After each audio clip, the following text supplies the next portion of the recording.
Good morning यीशु सहाय। आज शुक्रवार का दिन है, फ्राइडे है। आप और हम परमेश्वर के अनुग्रह से आज के इस दिन में भी जीवित है, आज के इस दिन को देख पा रहे हैं, इसलिए परमेश्वर को धन्यवाद।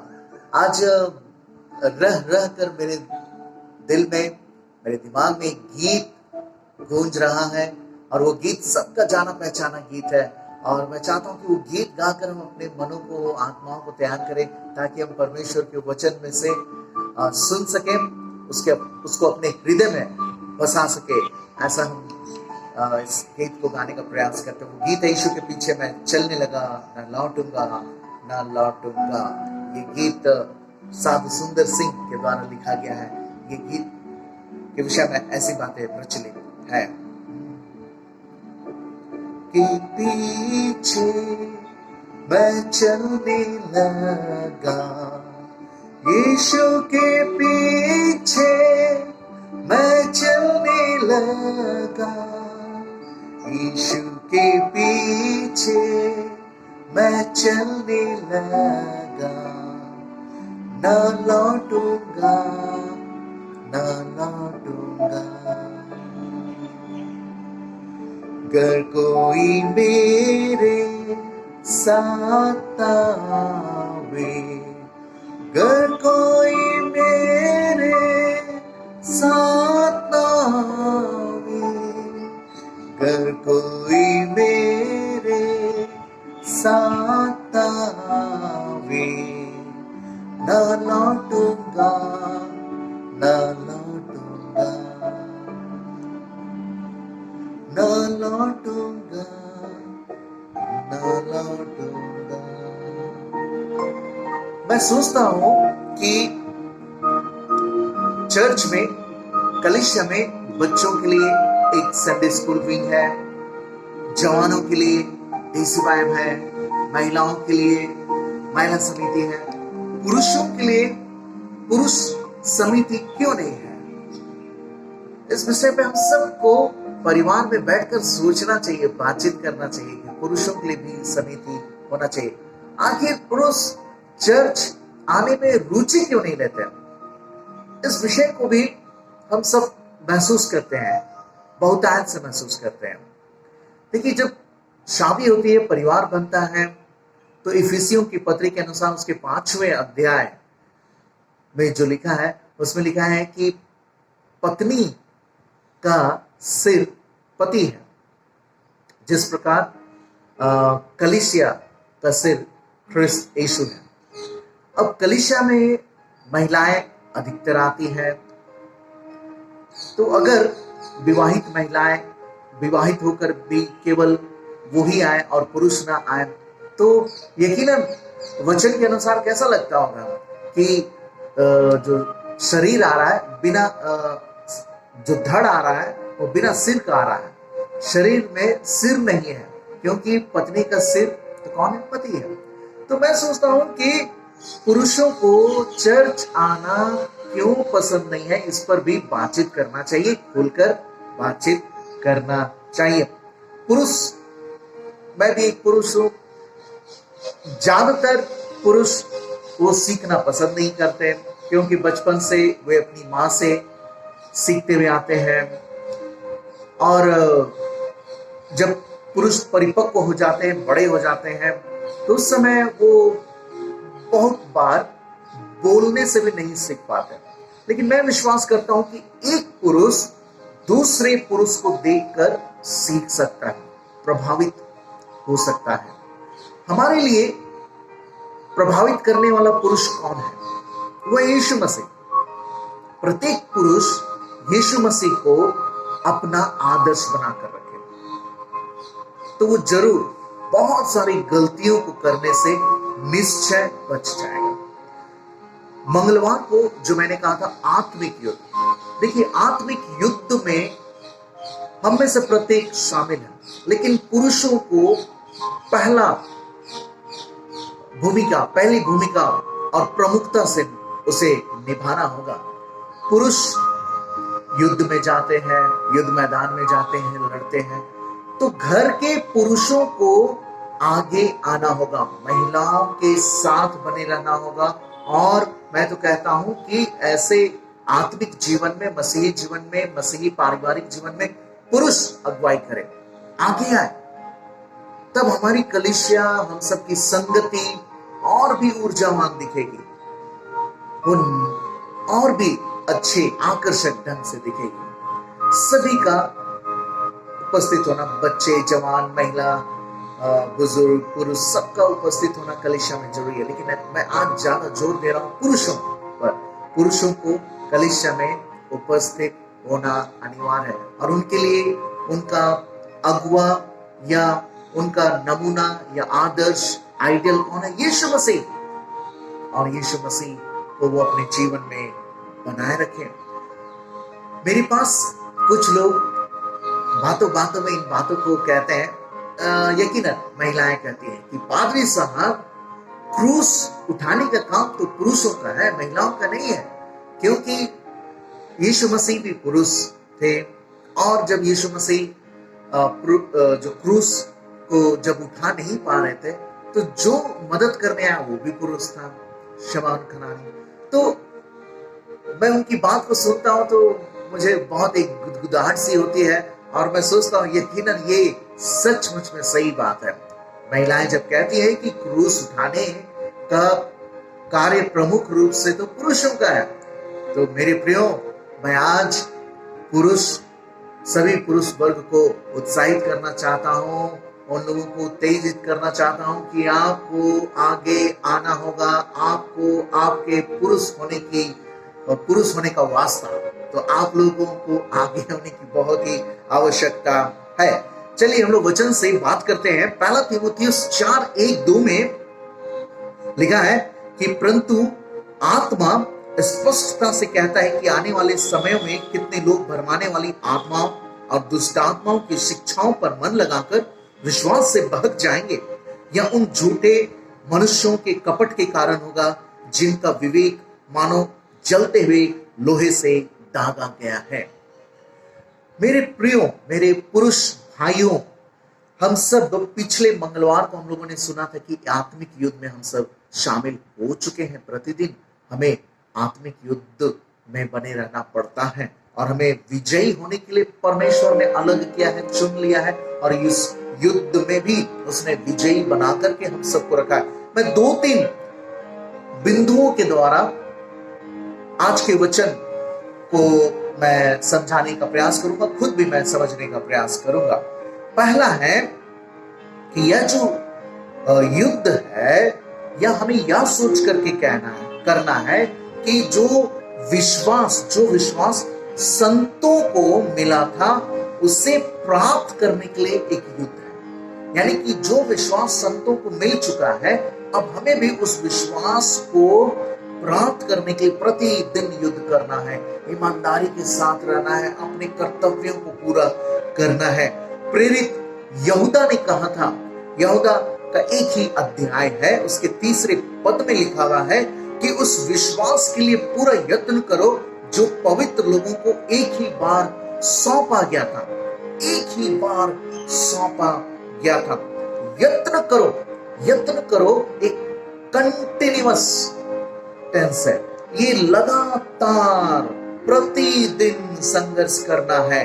और इसके लिए बहुत सारे विद्वान कहते हैं कि मसीही सिद्धांतों को प्रत्येक दिन व्यवहारिक बनाए रखना एक युद्ध है।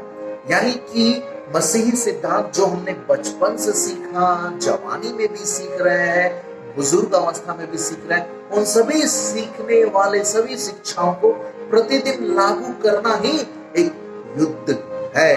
तो पहला चीज क्या है कि जो विश्वास संतों को मिल चुका है, जो स्वर्ग में है, वो विश्वास को हमें हासिल करना, यह हमारे लिए एक युद्ध है। और मेरे पुरुष भाइयों, हम सबको ये बहुत जरूरी है। देखिए, हम जानते हैं कि जो वचन जो पहला तीमुथियुस 4:1-2 में लिखा हुआ था कि आत्मा स्पष्टता से कहता है कि आने वाले समय में कितने लोग भरमाने वाली आत्मा और दुष्ट आत्माओं की शिक्षाओं पर मन लगाकर विश्वास से बहक जाएंगे। देखिए, अगर किसी भी घर का पुरुष बहक जाए तो वह घर, वह परिवार स्थिर नहीं रह सकता। इसलिए हमें सचेत होने की आवश्यकता है, बहुत ही सचेत होने की आवश्यकता है। आज की सुबह मैं हर व्यक्ति से यह अपेक्षा करता हूं मेरे प्रियो, कि हम उन भरमाने वाली आत्माओं को, जो स्वयं शैतान है और मसीही विश्वास को जो हिलाने का प्रयास कर रही है, उसके विरुद्ध में हम उठ खड़े होंगे। प्रतिदिन हम मजबूती से खड़े रहेंगे, ताकि हम अपने परिवार, अपने माता पिता, अपने बच्चों, अपने भाइयों, सबके लिए आदर्श रहेंगे, नमूना रहेंगे। मेरे प्रियो, एक परिवार तब टूटता है जब उस परिवार के लिए आदर्श या नमूने की कमी हो जाती है। सबसे अच्छा नमूना कौन है? उस घर का पुरुष, अपने परिवार के लिए। लोग बाहर रोल मॉडल को क्यों खोजेंगे? अपने घर में अपने बड़े भाई को, अपने पिता को, अपने घर के सभी पुरुषों में वो रोल मॉडल को खोजें। इसलिए मैं ये कहता हूं, पहला बिंदु है कि संतों के विश्वास, संत लोग जो विश्वास हासिल कर लिए थे, उस विश्वास को हासिल करना हम पुरुषों के लिए प्रतिदिन का एक जिम्मेदारी है, युद्ध है। दूसरा है कि अब जब हम सब जान गए कि यह आत्मिक युद्ध है, तो इसको प्रार्थना से जीतना चाहिए। जी हाँ, इफिसियों 6:10-12 में लिखा है। ध्यान से उसको पढ़ते हैं, ध्यान से सुनिए। मैं विश्वास करता हूं कि आप सब बाइबल अपने सामने रखे हैं। लिखा हुआ है इफिसी 6:10-12 में, निदान प्रभु में और उसकी शक्ति के प्रभाव में बलवंत बनो, परमेश्वर के सारे हथियार बांध लो, कि तुम शैतान की युक्तियों के सामने खड़े रह सको। क्योंकि हमारा यह मल्ल युद्ध लहू और मांस से नहीं, परंतु प्रधानों से, अधिकारियों से और इस संसार के अंधकार के हाकिमों से और उस दुष्टात्मा के आत्मिक सेनाओं से है जो आकाश में है। तो ये जो पद है बहुत महान है। यह हमें सिखाता है कि हमारा युद्ध मांस और लहू का नहीं, किंतु शैतान और उसकी सेनाओं के विरुद्ध में है। मेरे प्रियो, मैं जब पढ़ता हूं बाइबल, तो ये विचार बार बार मन में उठते हैं कि हम शत्रु को जानते हैं, क्योंकि इस इफिसी 6:10-12 में तो हम सब जान गए वो कहां रहता है, यह भी हम सब जानते हैं। शैतान उसकी सेना का प्रमुख है। हमें तो यह पहचानना है मेरे प्रियो कि लड़ाई किस क्षेत्र में चल रही है। मेरे विचार से हम सब अपनी संगति में और कलीसिया में आत्मिक लड़ाई के लिए दर्शन की खोजी नहीं है। हमें दर्शन की खोजी होना चाहिए। आत्मिक लड़ाई के विषय में गंभीर सचेत होना चाहिए, ताकि हम अपने परिवार को और अपने जीवन को, कलीसिया को, समाज को पूरी तरह से बदल दे और हर प्रकार की बुराइयों से बचा सके। ये हो सकता है, यह हर एक के पुरुषार्थ पर निर्भर है। इफिसी 6:12 पर फिर से अगर ध्यान हम लोग दें, बार बार पढ़े, तो बड़ा अच्छा लगेगा कि ये आत्मिक उस दुष्टता, मतलब अंधकार के हाकिमों से और उस दुष्टता की सेनाओं से है हमारा युद्ध। और इफिसी 6:18 जो पिछले मंगलवार को भी मैंने कहा था, और बाद में जब बोलने के बाद में मैं पढ़ रहा था और सोच रहा था, कितना बढ़िया, कितना सुंदर वचन है इफिसी 6:18। और हर समय और हर प्रकार से आत्मा में प्रार्थना विनती करते रहो, और इसीलिए जानते रहो कि सब पवित्र लोगों के लिए लगातार विनती क्या करो। मेरे प्रिय, हम पद 11 और 12 में असली शत्रु को पहचानते हैं। हमें परमेश्वर का दिया हुआ सुरक्षा का कवच पहनने की आवश्यकता है, जो पद 13 से 17 में हम लोग पढ़ेंगे इफिसी 6। और अब पद 18 में क्या है कि शैतान और उसकी सेनाओं से लड़ने के लिए पढ़ते हैं, तो प्रार्थना ही लड़ाई है। मेरे प्रियो, क्या आप प्रार्थना करते हैं? आप अपने आप से सवाल करें। जब आप जानते हैं तो अपने परिवार की सुरक्षा के लिए, अपने बच्चों की सुरक्षा के लिए, अपनी कलीसिया के लिए, संगति के लिए, मित्रों के लिए प्रार्थना करते हैं? अपने आप से सवाल पूछिए। अगर आप प्रार्थना करते हैं, यकीनन कोई आपको हरा नहीं पाएगा। You are much more than conquerors. आप विजेताओं से भी बढ़कर हैं जब आप प्रार्थना करते हैं। मेरे प्रियो, मैं अपने दिमाग में इस बातों को डालने का प्रयास करता हूं कि हमारे संगति हमारी संगति या कलीसिया नष्ट तब हो जाती है जब हम ज्यादा बकबक करते हैं। याद रखिए, जो प्रार्थना करेगा वह बकबक नहीं करेगा, और जो बकबक करेगा वह प्रार्थना बिल्कुल नहीं करेगा। क्या आप और हम प्रार्थना करते हैं? आज की सुबह मैं इस बात को पुरजोर तरीके से डालना चाहता हूं कि हम अपने परिवार में, हम पुरुष भाई लोग प्रार्थना करेंगे, महिलाएं आमीन कहेंगे, और ऐसा दृश्य बहुत ही आशीषमय दृश्य होगा। मेरे प्रियो, मेरे साथ भी प्रार्थना कीजिए। मैं सुबह जब उठता हूं तो प्रार्थना करता हूं। मैं एक समय देना चाहता हूं कि प्रातः 5 बजे हम पुरुष लोग प्रार्थना करेंगे, और देखते हैं हमारी कलीसिया में अनगिनत आशीषों को परमेश्वर और भी कितने अच्छे तरीकों से देना शुरू कर देगा। तो आप सब अपनी कमर कस लें, और प्रातः 5 बजे आप उठेंगे और प्रार्थना करेंगे। हर एक के पास स्मार्टफोन है, मोबाइल है। आप समय तय करेंगे सुबह का 5 बजे, और हम लोग प्रार्थना करेंगे। जी हाँ मेरे प्रार्थना करेंगे। तीसरी बात है कि हम सबको लड़ाई जीतने के लिए, लड़ाई में भाग लेने के लिए नए जन्म लेने की आवश्यकता है। जी हाँ, नए जन्म लेने की आवश्यकता है मेरे प्रियो। ऐतिहासिक एक घटना है, सेकेंड वर्ल्ड वॉर के समय में, जब ब्रिटिश प्राइम मिनिस्टर चर्चिल वो रेडियो से बोल रहे थे, तो उन्होंने कहा था कि मेरे पास आपको देने के लिए, वो अपने देश की जनता को बोल रहे थे कि मेरे पास आपको देने के लिए रक्त, परिश्रम, आंसू और पसीने के सिवाय कुछ नहीं है। लोगों ने उसकी भावनाओं को समझा और हिटलर और नाजियों को खदेड़ दिया। मैं आज आप सबसे कह रहा हूं कि हम और आप मिलकर प्रातः 5 बजे प्रार्थना करेंगे, और शैतान की सारी शक्तियों और ऐसी तोड़ने वाली बातों को हम अपने बीच से भगा देंगे। जी हाँ मेरे प्रिय, हम सब उसे भगा देंगे। नए जन्म यह बहुत ही जरूरी है। नया जन्म का लिए जो विशेष विचार मेरे दिल में उठते हैं, वो 2 तीमुथियुस 2:3 के अनुसार कि मसीह यीशु के अच्छे योद्धा के नाई मेरे साथ दुख उठा। तो मेरे प्रियो, आपको क्रूस उठाना होगा, आपको और मुझको क्रूस उठाना होगा। नया जन्म, हम सब दावा करते हैं कि हमने यीशु मसीह को ग्रहण कर लिया, हमने बपतिस्मा लिया, हमने दृढ़ीकरण भी ले लिया, हम प्रतिदिन प्रभु भोज अथवा प्रत्येक इतवार हम सब प्रभु भोज भी लेते हैं। तो हमें क्रूस उठाने की आवश्यकता है। आप बपतिस्मा लेकर, दृढ़ीकरण लेकर, पवित्र प्रभु भोज लेकर बच नहीं सकते, मुंह नहीं मोड़ सकते जिम्मेदारियों से। आपको आगे आना होगा और क्रूस उठाना होगा। क्रूस उठा लीजिए। आइए मिलकर क्रूस उठाएं और अपने परिवार को, संगति को, कलीसिया को और भी आशीष से बना डाले।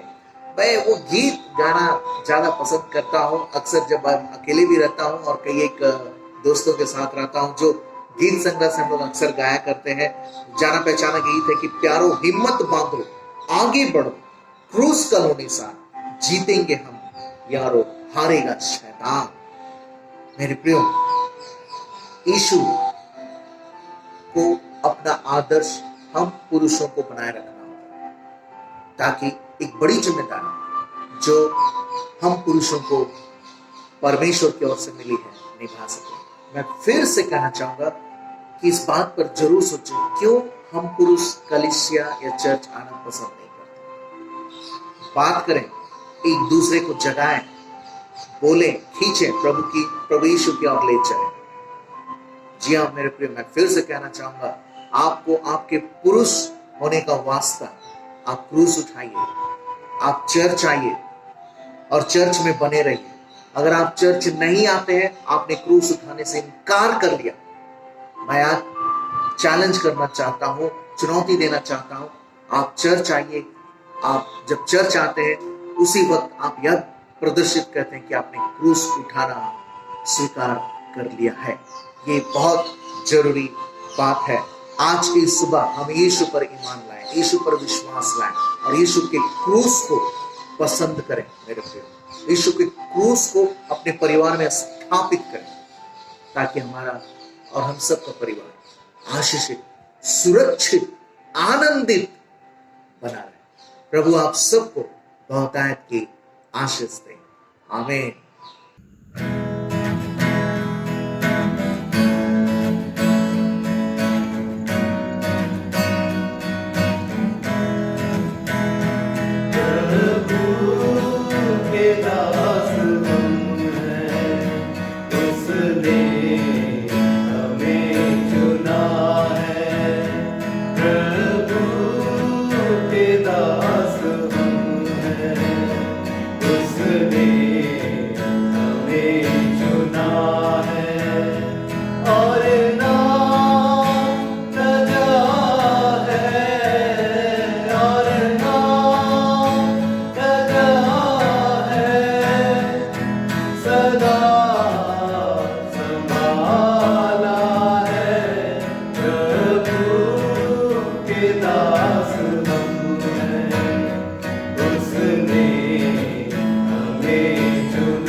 आइए कुछ समय प्रार्थना में व्यतीत करें।